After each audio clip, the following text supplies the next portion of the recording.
स्वागत करते हैं दोस्तों आपका हमारे चैनल के अंदर।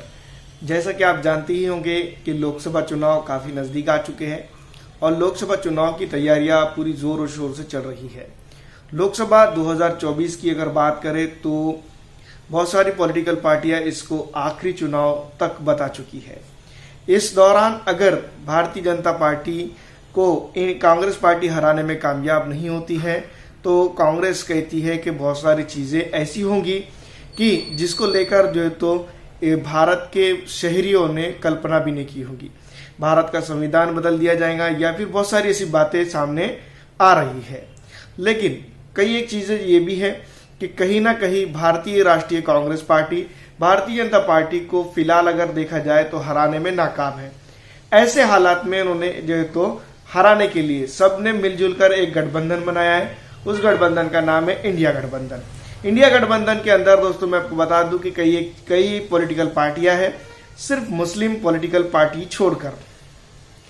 असम से अगर बात की जाए तो मैं आपको बता दूं AIUDF आ सकती थी, piece party of India Uttar Pradesh से जो है तो इंडिया गठबंधन के अंदर आ सकती थी। इन तमाम तर पॉलिटिकल पार्टियों को अगर छोड़ दिया जाए तो ऑल इंडिया मजलिस इत्तेहादुल मुस्लिमीन फिलहाल लोकसभा के अंदर 2 सीट रखती है। वो भी जो है तो इस गठबंधन के अंदर बखूबी तरीके से आ सकती थी। लेकिन जो है तो मैं आपको बता दूं कि जिस तरह से कांग्रेस की पुराना अपनी एक स्टाइल है कि मुसलमानों का वोट तो उसे भरपूर तरीके से चाहिए, लेकिन मुस्लिम क़यादत या फिर मुस्लिम नाम की क़यादत को वो जो है तो बर्दाश्त नहीं करती है। तो इस तरह से दोस्तों मैं आपको बता दूं कि इंडिया भारतीय राष्ट्रीय कांग्रेस पार्टी का जो गठबंधन बना उसके अंदर जो है तो IUML तो है, लेकिन जिस तरह से जो फिलहाल मौजूदा दौर में एक एक्सपांशन कर चुकी है पार्टी, उत्तर प्रदेश, बिहार, राजस्थान, गुजरात और मैं आपको बता दूं अलग अलग इलाकों में जो है तो अपना वजूद बना चुकी है। AIMIM को जो है तो पूरी तरह से मैं आपको बता दूं कि निगलेक्ट कर दिया गया, गठबंधन के अंदर नहीं लिया गया। अब दोस्तों खबर ये आ रही है कि गुजरात के अंदर ऑल इंडिया मजलिस इत्तेहादुल मुस्लिमीन पूरी ताकत के साथ इस बार जो है तो लोकसभा चुनाव लड़ेंगी। 2 सीटें वहां से भी उतारने का ऐलान कर दिया गया है। इससे पहले मैं आपको बता दूं कि बिहार, महाराष्ट्र, उत्तर प्रदेश, झारखंड के अंदर जो है तो ऑल इंडिया मजलिस इत्तेहादुल मुस्लिमीन ऐलान कर चुकी है। महाराष्ट्र के अंदर तकरीबन 10 सीटों की बात कही जा रही है, लेकिन 6 सीटों की आइडेंटिफिकेशन खुद इम्तियाज जलील जो महाराष्ट्र के वर्किंग प्रेसिडेंट है या अध्यक्ष है उन्होंने जो है तो पूरी तौर से कह दी है। बिहार के अंदर दोस्तों मैं बता दूं कि तकरीबन 10 सीटों की बात कही जा रही है, जिसमें सीमांचल का एरिया बखूबी तौर पर आइडेंटिफाई कर दिया गया है। उत्तर प्रदेश के अंदर कई एक सीटें हैं, तकरीबन कुछ खबरों में 25 सीटें तक कही गई है, कुछ खबरों के अंदर 7 से 8 सीटों की तरफ जो है तो इशारा किया गया है। लेकिन साथ ही साथ मैं आपको बता दूं कि गुजरात के अंदर जो है तो झारखंड के अंदर भी 6 सीटों की बात कही गई है, जिसमें कई एक सीटें ऐसी है जिसमें मुसलमानों का, पिछड़ों का, आरक्षित समाज का, आदिवासी समाज का और जो है तो वहाँ पर जमीन जंगल की बात करने वाले लोगों का जो है तो एक बड़ा तबका जो है तो समावेश करता है, जिसके अंदर कई एक जो पॉलिटिकल लीडर अभी से ऑल इंडिया मजलिस इत्तेहादुल मुस्लिमीन के टिकट के लिए जो है तो तैयारी करते हुए नजर आ रहे हैं।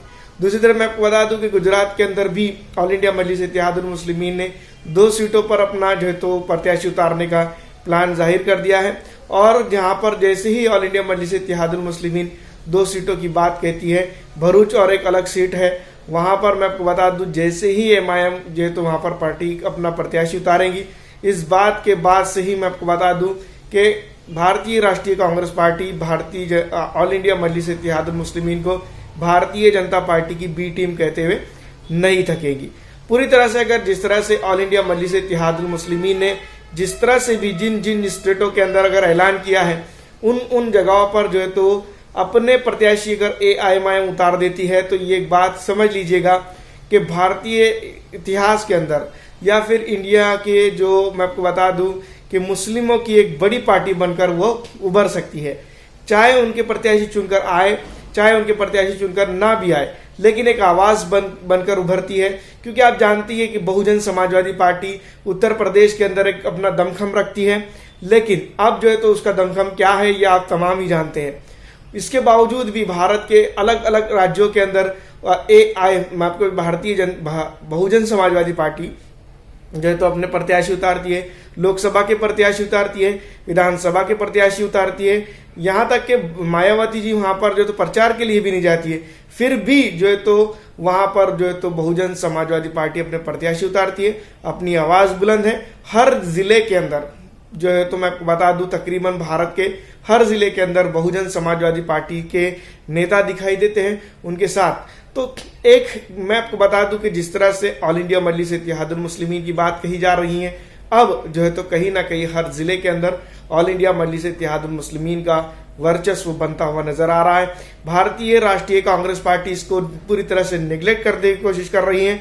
मुसलमानों के वोट की राजनीति तो कांग्रेस अब तक के करते आई है, लेकिन जब मुसलमानों की बात आती है, मुसलमानों की हक की बात आती है, तो सीधी तौर पर जो है तो किनारा कर लेती है। ऐसे हालात में अगर ऑल इंडिया मजलिस इत्तेहादुल मुस्लिमीन हर स्टेट के अंदर 2 या 3, 1 या 2-3 इस तरह की सीटें जहां पर पिछड़ा, अति पिछड़ा, आरक्षित, मुस्लिम समाज के तमाम तरह के जो तबकात मौजूद हैं वो अपने प्रत्याशी उतारते हैं, तो इसमें कोई बुरी बात नहीं है। हक की लड़ाई लड़ने के लिए हर किसी को अधिकार है कि वो अपना जो है तो प्रत्याशी उतारे। तो दोस्तों मैं आपको बता दूं कि ऑल इंडिया मजलिस इत्तेहादुल मुस्लिमीन के अब तक के जो ऐलानात हुए हैं, जिसमें जो है तो जहां कहां वो सीट उतारने वाली है, जरा गौर फरमाइएगा। तेलंगाना के अंदर बताया जा रहा है कि 2 सीट है, सिकंदराबाद और हैदराबाद से जो तो AIMIM जो तो अपने प्रत्याशी उतारने वाली है। दूसरी तरफ महाराष्ट्र की अगर बात करें तो तकरीबन 6 सीटों को अब तक के AIMIM के प्रदेश अध्यक्ष इम्तियाज जलील और खासदार औरंगाबाद उन्होंने अपना जो है तो एनालिसिस बता चुके हैं, लेकिन और कई सीटें यहाँ पर उतारने की बात कही जा रही है। तकरीबन 10 सीटों के ऊपर जो है तो AIMIM महाराष्ट्र के अंदर कॉन्टेस्ट कर सकती है। दूसरी तरफ अगर हम बात करेंगे तो मैं आपको बता दूं, उसके बाद आती है स्टेट गुजरात। गुजरात के अंदर जो है तो 2 सीटों का ऐलान हो चुका है। उसके बाद आती है स्टेट, मैं आपको बता दूं, जिस तरह से झारखंड के अंदर 6 सीटों की जो तो ऑल इंडिया मजलिस इत्तेहादुल मुस्लिमीन ने ऐलान कर चुकी है कि इन 6 सीटों के ऊपर जो तो वो प्रत्याशी तलाश रही है या प्रत्याशी उतारने वाली है।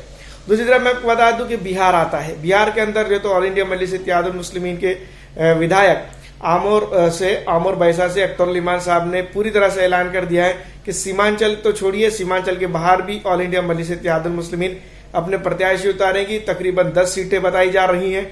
उसके बाद आती है सीट उत्तर प्रदेश। उत्तर प्रदेश के अंदर ऑल इंडिया मजलिस इत्तेहादुल मुस्लिमीन के लिए चाहने वाले बहुत ज्यादा हैं, और इन तादाद में ज्यादा होने की वजह से यहाँ पर दोस्तों मैं आपको बता दूं कि यहाँ पर भी बार बार डिमांड की जा रही थी, और AIMIM ने यहाँ पर 10 से करीब जो तो पहले तो 5 की बात कही थी, लेकिन अभी जो है तो आंकड़े बढ़ते हुए चले जा रहे हैं, और यहाँ पर भी जो तो AIMIM अपना प्रत्याशी उतार रही है। तो इस तरह से दोस्तों मैं आपको बता दूं कि ऑल इंडिया मजलिस इत्तेहादुल मुस्लिमीन एक बड़ा टर्नआउट करते हुए चले जा रही हैं। बताया ये भी जा रहा है कि कुछ दिनों के अंदर और भी स्टेट ऐसे होंगी जहां पर सीटों की आइडेंटिफिकेशन होंगी, तो ऑल इंडिया मजलिस इत्तेहादुल मुस्लिमीन वक्त रहते जो तो वहां पर भी चुनाव की बात करेगी या चुनाव में रहेगी। आपको क्या लगता है, इस तरह की चुनावी रणनीति से ऑल इंडिया मजलिस इत्तेहादुल मुस्लिमीन को फायदा होगा या नहीं? हमें कमेंट करके जरूर बताइएगा। फिलहाल इस वीडियो में इतना ही।